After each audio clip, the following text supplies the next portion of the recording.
இந்த ஃபங்ஷனுக்கு சுதாவே இன்வைட் பண்ணியிருக்காங்க. சுதா வந்துட்டு நம்ம எடுத்து வைக்கிற ஒவ்வொரு அடியும் நம்ம கீழ போய்க்கிட்டே இருக்கோம். இந்த முத்துவையும், மீனாவையும் அசிங்கப்படுத்தி, அவமானப்படுத்தி அந்த வீட்லேருந்து வெளியில அனுப்பணும்னு நம்ம நெனச்சிட்டு இருக்கோம். ஆனா, அது எதுவுமே நடக்க மாட்டுது. ஒவ்வொரு தடவ போனாலும் ஏதாவது ஒரு பிரச்சனை மட்டும் வருதே தவிர, அது பெரிய அளவுல வெடிக்க மாட்டுது. இப்போ அவரோட அம்மாவுக்கு 80வது பிறந்த நாளுன்னு சொல்லி, இப்போ வீட்டுக்கும் கூட்டியிருக்காரு. இப்போ அங்க போனா என்ன பிரச்சனை ஏற்படுத்தலாம்? அப்படின்ற ஒரு எண்ணத்துல இருந்துட்டு இருக்காங்க. இப்போ ஃபங்ஷனுக்கு வரலான்னு ரெடி ஆயிட்டு இருக்காங்க. அந்த நேரம் பார்த்து தான் ஒரு முக்கியமான வேலை வாசுதேவன்னு சொல்றாங்க. வாசுதேவன் சொல்ற விஷயம் வந்து எங்க சுதாவுக்கு ரொம்ப அதிர்ச்சியா இருக்கு. என்ன சொல்றீங்க அப்படின்னு எங்க வாசுதேவன் கிட்ட கேட்க, ஆமா நீ இன்னைக்கு போக வேண்டாம், நாளைக்கு போகலாம், நான் சொல்றத மட்டும் கேளு அப்படின்னு சொல்றாங்க. எதுக்கு ஏன்னு இங்க அவர் சொல்றது புரியலனாலும் கொஞ்சம் அதட்டலா சொல்றதுனால சரின்னு சொல்லி அமைதியா இருந்துடுறாங்க. இப்ப அதே போல அங்க ஃபங்க்ஷன் சிறப்பா முடிய பாட்டியையும் கொண்டு விட்டுட்டு வந்துடுறாங்க. பாட்டி போனதுக்கு அப்புறம் ரொம்ப ஆவேசமா முத்து வீட்டுக்கு வராங்க. வீட்டுக்கு வர முத்து இங்க நடந்த பிரச்சனைகளை முத்து அண்ணாமலை கிட்ட சொல்ல, அண்ணாமலை இதை கேட்டு ரொம்ப அதிர்ச்சி ஆயிட்டு இருக்காங்க. இப்பதான் பாத்தீங்கன்னா அடுத்த நாள் இங்க சுதா வீட்டுக்கு வராங்க. இந்த பிரச்சனைகள் நடந்துட்டு இருக்க நேரத்துல அப்போ வீட்டுக்கு வர சுதா வந்து இங்க நான் நேற்று என்னால ஃபங்க்ஷனுக்கு வர முடியலன்னு சொல்லிட்டு இருக்காங்க. ஏற்கனவே சுதா முன்னாடி மனோஜை அடிச்சதுனால இங்க மீனா சொல்றாங்க, கொஞ்சம் அமைதியா இருங்க, வீட்டுக்கு இப்போ அவங்க அம்மா வந்திருக்காங்க, அவங்க அம்மா இங்கேருந்து கிளம்புற வரைக்கும் கொஞ்சம் அமைதியா இருங்கங்க, எனக்காக ப்ளீஸ்ன்னு சொல்லி கெஞ்சுறாங்க. சரி மீனா அப்படின்னு ரொம்ப அமைதியா இருந்துட்டு இருக்காங்க. அப்பதான் வந்து எங்க சுதாவும் வந்துட்டு, எப்படி அம்மா எங்க அப்படின்னு சொல்லி கேட்க, அவங்க இப்பதான் கொண்டு போய் விட்டுட்டு வந்தா முத்துன்னு சொல்ல, ஐயோ என்னால வர முடியல, நேற்று ரொம்ப முக்கியமான வேலையா போயிடுச்சு, அதான் அந்த வேலையை விட்டுட்டு எங்களால வர முடியலன்னு சொல்றாங்க. பரவாயில்ல அப்படின்னு எங்க அண்ணாமலை சொல்லிட்டு இருக்க, ஸ்ருதியை கூப்பிட்டு சாப்பிட ஏதாவது கொண்டு வந்து கொடுமான்னு சொல்ல, இல்லைங்க சம்மந்தி அதெல்லாம் ஒன்றும் வேண்டாம் அப்படின்னு சொல்லிட்டு இருக்காங்க. ஐயோ நான் அவங்க அம்மாவை பார்த்தரலான் தான் இவ்வளோ சீக்கிரம் ஓடோடி வந்தேன், ஆனால் கடைசியில் அவங்கள இங்கே பார்க்கவே முடியலையே, ஏற்கனவே தாலி பிரிச்சு கோக்குற ஃபங்க்ஷனுக்கும் அவங்களால வர முடியலன்னு சொன்னீங்க, சரி இந்த ஃபங்க்ஷனுக்கு நான் கூட வந்து பார்த்தலான்னு நினச்சேன், இப்பயும் அவங்கள பார்க்க முடியலன்னு சொல்லி ரொம்ப ஃபீல் பண்ணுற மாதிரி பேசிகிட்டு இருக்காங்க.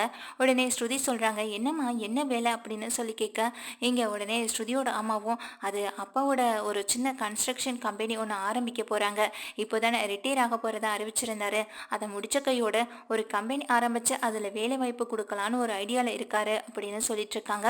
அப்படியா மம்மி சூப்பர், இதெல்லாம் அப்பா பண்ணுறாங்கன்னு நினைக்கும் போது எனக்கு ரொம்ப சந்தோஷமாக இருக்குன்னே இங்கே ஒன்னே ஸ்ருதியும் சொல்லிட்டு இருக்காங்க. சூப்பர் ஆண்டி கங்க்ராச்சுலேஷன் சொல்லி இங்கே ரவி சொல்ல, இப்போ எதுக்கு திடீர்னு புது கம்பெனி அப்படின்ற மாதிரி விஜயா கேட்குறாங்க.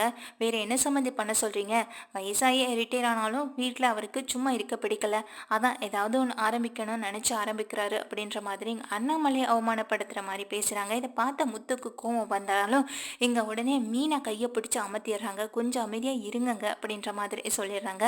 சரின்னு இங்கே முத்துவும் கோவத்தை கண்ட்ரோல் பண்ணிட்டு இருந்துட்டு இருக்காங்க. அந்த நேரம் பார்த்து இங்கே வீட்டு உள்ளர இருக்கிற மனோஜ் ரோஹினி ரெண்டு பேருமே ஆஃபீஸ் கிளம்புறதுக்காக வெளியில் வராங்க.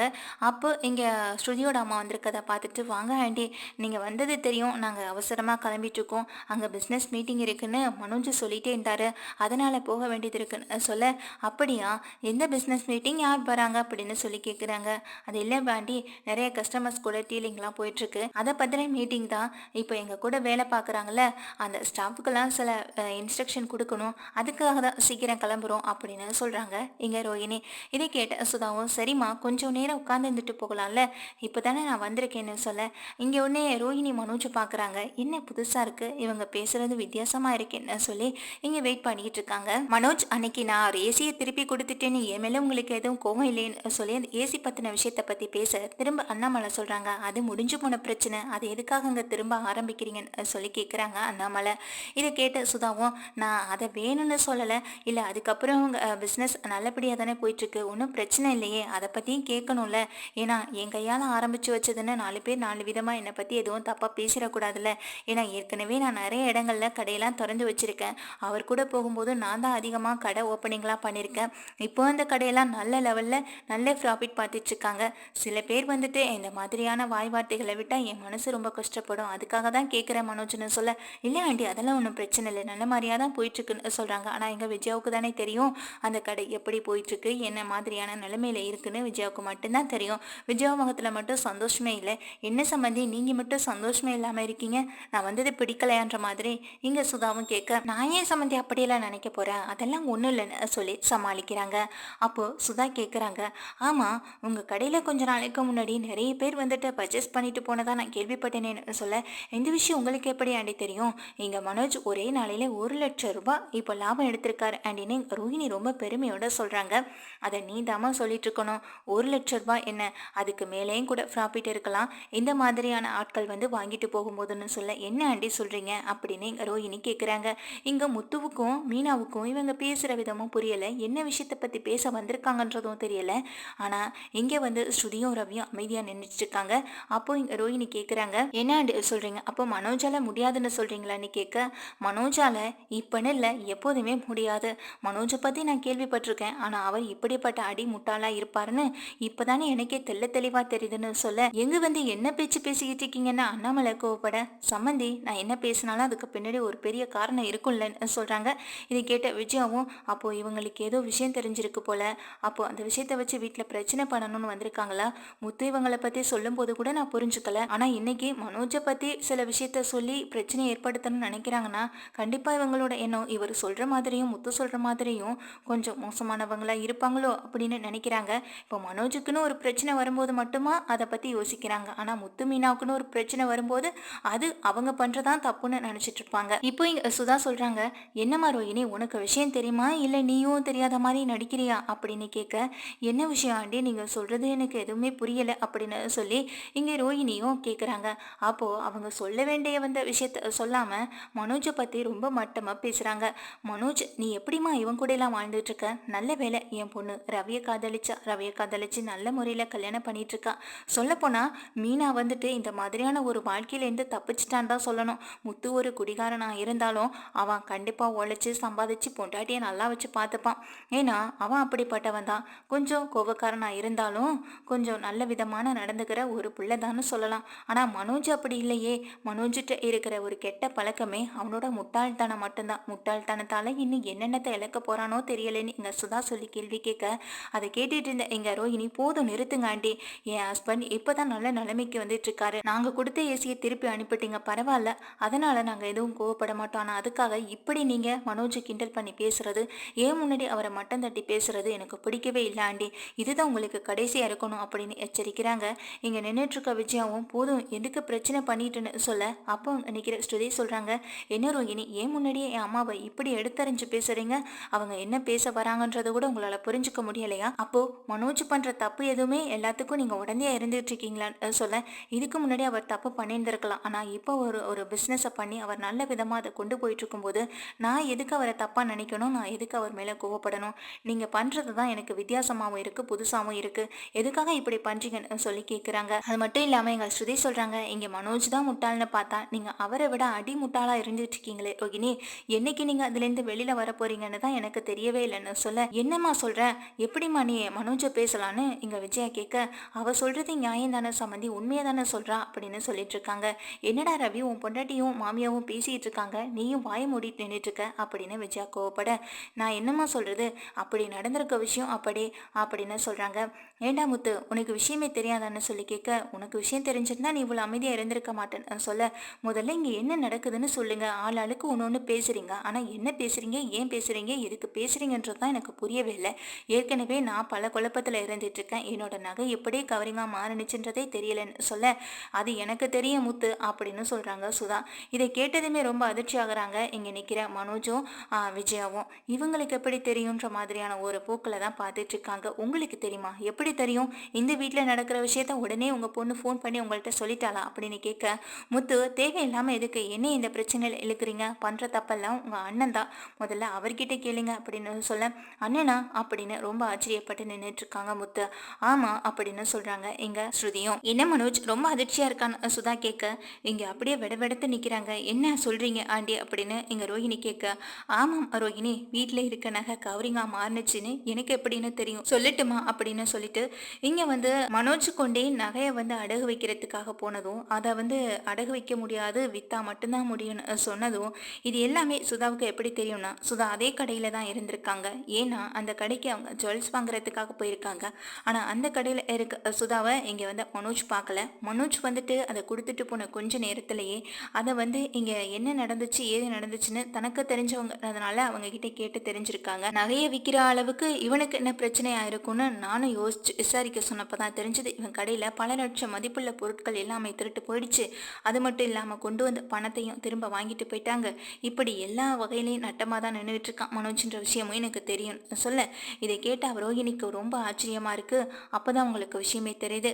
எங்க மனோஜை பார்த்து பயங்கர வெறுப்போட பார்க்க, என்ன மனோஜ் அப்படின்னு ரொம்ப சத்தமா கேட்க, இங்க முத்து அண்ணாமலைன்னு எல்லாரும் அதிர்ச்சியில நின்றுட்டு இருக்காங்க.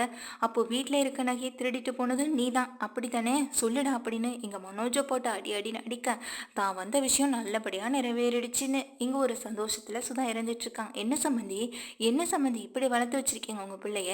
7 டிகிரி படிக்க வச்சதெல்லாம் பெருசு இல்லை, அவனுக்கு நல்ல புத்தியை சொல்லி கொடுத்து வளர்க்கணுமா இல்லையா? இப்படியா சொந்த வீட்டிலேயே திருடுறது அப்படின்னு கேக்குறாங்க. இங்க பாரு மீனா, உன்கிட்ட இருந்ததே 2 பவுனு 3 பவுனு இவ்வளவுதான் நீ வச்சிருந்திருப்பா, அதுலயே கைய வச்சிருக்கான். என் பொண்ணுக்கு நான் டைமண்ட் நெக்லஸ் 50 பவுன் நகைன்னு ஏகப்பட்ட நகைகளை கொடுத்துருக்கேன். ஆமா ஸ்ருதி, அந்த நகையில நீ எங்க வச்சிருக்கன்னு சொல்ல, வீட்டுல தாமா இருக்குன்னு சொல்றாங்க. முதல்ல அந்த நகையெல்லாம் எடுத்து கொடு, நான் கொண்டு போய் லாக்கர்ல வைக்கிறேன் அப்படின்னு சொல்ல, இங்க ஸ்ருதி எதுவுமே பேசாம அமைதியா இருந்துட்டு இருக்க. என்னம்மா ஸ்ருதி, நீ போய் எடுத்துட்டு வா, நான் போய் லாக்கர்ல வைக்கிறேன்னு சொல்ல, ஸ்ருதி போய் எடுத்துட்டு வந்து கொடுக்குறாங்க. ஸ்ருதியும் இதை வந்து கொடுக்கறதுனால ரொம்ப அசிங்கப்பட்டு நிற்கிறாங்க இங்கே ரோகிணி. ரோகிணிக்கு பேச்சு மூச்சே வரல. இங்கே பார்த்து இல்லை, உன்னால நான் எல்லார்கிட்டையும் அசிங்கப்பட்டு நிற்கிறேன், கடைசியில் எங்கள் ஸ்ருதியோட அம்மாவும் என்னை கேவலப்படுத்துகிற அளவுக்கு நீ நடந்துகிட்டலன்னு சொல்லி ரொம்ப அழுகுறாங்க, ரொம்ப அடிக்கிறாங்க. எங்கள் அண்ணாமலை உறைஞ்சு போய் அப்படியே உட்காந்துடுறாங்க. அப்போது விஜயாட்ட கேட்குறாங்க, அப்போ இந்த விஷயம் உனக்கு தெரியுமா, உங்கள் 2 பேருக்கும் தெரிஞ்சுதான் இந்த விஷயம் நடந்துச்சான்னு சொல்ல, அம்மாவோட சப்போர்ட் இல்லாமல் பிள்ளைங்க என்றைக்குமே தப்பு பண்ணாது சம்மந்தின்னு சொல்லிட்டு தான் வந்த விஷயம் முடிஞ்சதுன்ற மாதிரியும், அதே நேரம் இங்கே சுதா சொல்கிறாங்க, இந்த விஷயத்தை நான் சொல்லணும் தெரிஞ்சுக்கணுன்றதுக்காக மட்டும்தான் சொல்லிட்டு போனேன், உங்கள் குடும்பத்தில் பிரச்சனை வரணுங்கிறதுக்காக நான் அந்த விஷயத்த சொல்லலை. ஏன்னா ஏற்கனவே நான் மீனா மேலே திருட்டு பள்ளி போட்டேன்றதுனால எனக்கு மனசு உறுத்திட்டே இருந்தது, அவங்களுக்கு ஏதாவது நல்லது செய்யணும் அப்படின்ற ஒரு எண்ணத்தில் தான் நான் இந்த வீட்டுக்கு வந்தேன்.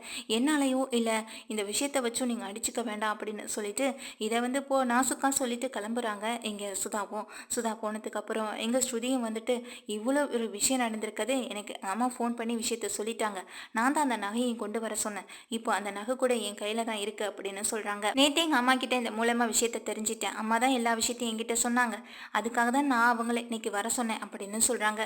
இதை கேட்டதும், அதுவும் பாட்டி இருக்கிற நேரம், பாட்டிக்கு வந்து எந்த பிரச்சனையும் வந்துடக்கூடாதுன்றதுனால தான் அம்மாவுக்கு ஃபோன் பண்ணி நான் விஷயத்த சொல்லி வர வேண்டாம்னு சொல்லிட்டேன். இப்போ அவங்களும் வந்துட்டு அதே நேரம் கிளம்பியிருப்பாங்க போல, அவங்களால அதனால தான் வரவும் முடியல அப்படின்னு சொல்லி ஸ்ருதியை சொல்ல, இதை கேட்ட அண்ணாமலை ஆடி போய் நின்றுட்டு இருக்காங்க. எங்க மனோஜை போட்டு ரோஹிணியை வெளுத்து வாங்குறாங்க அடி, 4 அரைக்கு மேலே அரை விழ எங்க பதில் சொல்ல முடியாமல் நின்றுட்டு இருக்காங்க விஜயா. இதுக்கும் நமக்கும் தொடர்பு இருக்குன்னு தெரிஞ்சதுன்னா அதுக்கப்புறம் இந்த வீட்டில் என்னை வீட்டை விட்டு வெளியில் அனுப்புறதுக்கு கூட தயங்க மாட்டார் இவர் அப்படின்னு நினச்சிட்டு இருக்கேன். இங்கே பக்கத்தில் போகிற முத்து வந்துட்டு, உனக்கு இவ்வளோ ஒரு கேடுகட்ட என்னமாடா, இப்படியா மோசமாக நடந்துப்ப, என்னமோ நீ தான் பெரிய ஆள் மாதிரியும் இந்த வீட்டில் நீ மட்டும்தான் பிஸ்னஸ் பண்ணி பொழைச்சிட்டு இருக்க மாதிரியும் பேசுவேன், இப்போ என்னடா இந்த மாதிரி கீழ்த்தரமான வேலையை செஞ்சுருக்க, எப்போ இருந்தடா திருடுன, அம்மாவுக்கே தெரியாமல் திருடி அதை போய் வித்துட்டு வந்துட்டியான்னு சொல்ல, நான் ஒன்றும் திருடலை, திரும்ப திரும்ப நான் திருடுனேன்னு சொல்லாத, அம்மா தான் என்கிட்ட எடுத்தே கொடுத்தாங்கன்னு இங்கே எல்லாரும் முன்னாடியும் தன்னுடைய அம்மாவையும் போட்டு கொடுத்துட்றாங்க. அதுக்கப்புறம் தான் எல்லாருடைய பார்வையும் விஜயா பக்கம் மாற, இங்கே விஜயாவை பார்த்து எல்லாரும் முறைச்சிட்டு இருக்காங்க. என்ன விஜயா, அவன் சொல்றது உண்மையான இங்கே அண்ணாமலை கேட்க, விஜயா தடுமாறி நிற்கிறாங்க. இதை பார்த்தா முத்து, அம்மா அப்படி தடுமாறி நிற்கும் போதே உங்களுக்கு தெரியலையாப்பா, அம்மாவும் இதுக்கு உடந்தையாக தான் இருந்திருக்காங்க, அப்போ அவன் திருடுறானா, அவன் திருடுறவனுக்கு ஒரு துணையாக தான் நீங்கள் இருந்திருக்கீங்க, அவனோட தப்பை தட்டி கேட்குற ஒரு அம்மாவா நீங்கள் இந்த இடத்துல நடந்துக்கல அப்படின்னு சொல்ல, அப்போ மீனா கேட்குறாங்க, என்னத்த நீங்கள் போட்ட நகைன்னா அதை நீங்கள் எடுத்து கொடுத்துறதுக்குள்ள எனக்கு தப்பே இல்லை, நான் அதை பற்றி பெரிய விஷயமா எடுத்துக்க போகிறதில்ல, ஆனால் பாட்டி எனக்காக வாங்கி கொடுத்த நகை, எனக்காக அவங்க போட்ட நகை, இப்போ அவங்க என்கிட்ட கேட்கும்போது நான் என்ன பதில் சொல்லியிருக்க முடியும், நேற்றே அவங்ககிட்ட என்கிட்ட நிறைய கேள்விகளை கேட்டாங்க, ஆனால் அதுக்கெல்லாம் பதிலே இல்லாமல் நான் எப்படி தெரியுமா தவிச்சு போயிட்டேன்னு சொல்லி இங்கே மீனாவும் கேள்விக்கு மேலே கேள்வி கேட்குறாங்க. இப்போ அண்ணாமலை விஜயா மேல பயங்கரமான ஒரு கோவத்துல இருந்துட்டு இருக்காங்க. இனிமே இந்த வீட்டை பத்தி பேசுறதுக்கோ என் வீடுன்னு சொல்ற உரிமையோ உனக்கு கிடையவே கிடையாது, அந்த மதிப்பையும் அந்த தகுதியையும் நீ எப்பயோ இழந்துட்டேன்னு சொல்லி விஜயாவை பார்த்து பேசு. என்னங்க அப்படிங்கிறாங்க. ஆமா விஜயா, உங்க அப்பா கொடுத்தாங்கன்னு சொல்லியே என்னமோ என்னோட உழைப்புல நீ எதையுமே செய்யாத மாதிரியும், நான் என்னமோ இந்த வீட்டில் ஃப்ரீயா வந்து இருந்துட்டு இருக்க மாதிரியும் நீ பேசுற ஒவ்வொரு வார்த்தையும் அப்படித்தானே இருக்கு. ஆனா நீ இன்னைக்கு பண்ண கேவலமான காரியத்துக்கு இப்போ நான் கொடுக்க போற தண்டனை என்ன தெரியுமா, இந்த வீடு இன்னமும் அடமானத்துக்கு போக போகுது, அந்த அடமானம் வச்சு அந்த பணத்தை நான் வாங்க தான் போகிறேன், ஏற்கனவே இங்கே மேலே ரூம் கட்டணும்னு சொன்னேன், அதுவும் முடியலை, இப்போ மனோஜுக்காக அடமானம் வைக்க கூட தயங்க மாட்டேன், இப்போ அவனுக்காக அடமானம் வச்சதாகவே நினச்சிக்கோ, மீனாவோட நகையை எடுத்து வித்தரல, இப்போ அந்த நகையை நான் எப்படியும் மீனாவுக்கு வாங்கி கொடுத்து தான் ஆகணும், அதனால் இந்த நாளைக்கே இந்த பத்திரம் வீட்டோட அடமானத்துக்கு போக தான் போகுது, நான் பணத்தை வாங்கி அதில் நகையோ இல்லை இங்கே முத்து மீனா கையிலையோ நான் கொடுக்க தான் போகிறேன்னு இங்கே அதிரடியாக சொல்லிட்டு போக, விஜயாவுக்கு பேச்சு மூச்சு இல்லாம இருந்துட்டு இருக்காங்க. பக்கத்துல நிக்கிற ரோஹிணியும் விஜயாவையும் மனோஜையும் பார்த்து முறைச்சு பார்த்துட்டு உள்ள போயிடுறாங்க. ரொம்ப கோவமா இருக்காங்க. இங்க விஜயாவும் மனோஜை போட்டு அடி அடி அடிக்க உங்க நடிப்பெல்லாம் பார்த்து ஏமாறுறதுக்கு நாங்க தயாரா இல்லைன்னு எங்க முத்து வந்து மீனாவை கூட்டிட்டு உள்ள போக, பாத்தில உன்னால நான் எவ்வளவு அசிங்கப்பட்டு நிக்கிறேன் பாத்தில, இப்ப பாரு உன்னால இப்ப இந்த வீட்டோட பத்திரம் திரும்ப அடமானத்துக்கு போக போகுது, எது நடக்க கூடாதுன்னு நினைச்சனும் இப்போ உன்னால அதுவும் நடந்துருச்சு, ரொம்ப சந்தோஷமாடா மனோஜ்னு சொல்லி அடி அடின்னு அடிக்கிறாங்க. எல்லா அடியும் வாங்கிக்கிட்டு எங்க மனோஜும் அழுதுட்டு நிக்க, எங்க விஜயாவும் கண் கலங்கி அழுதுட்டே இருக்காங்க.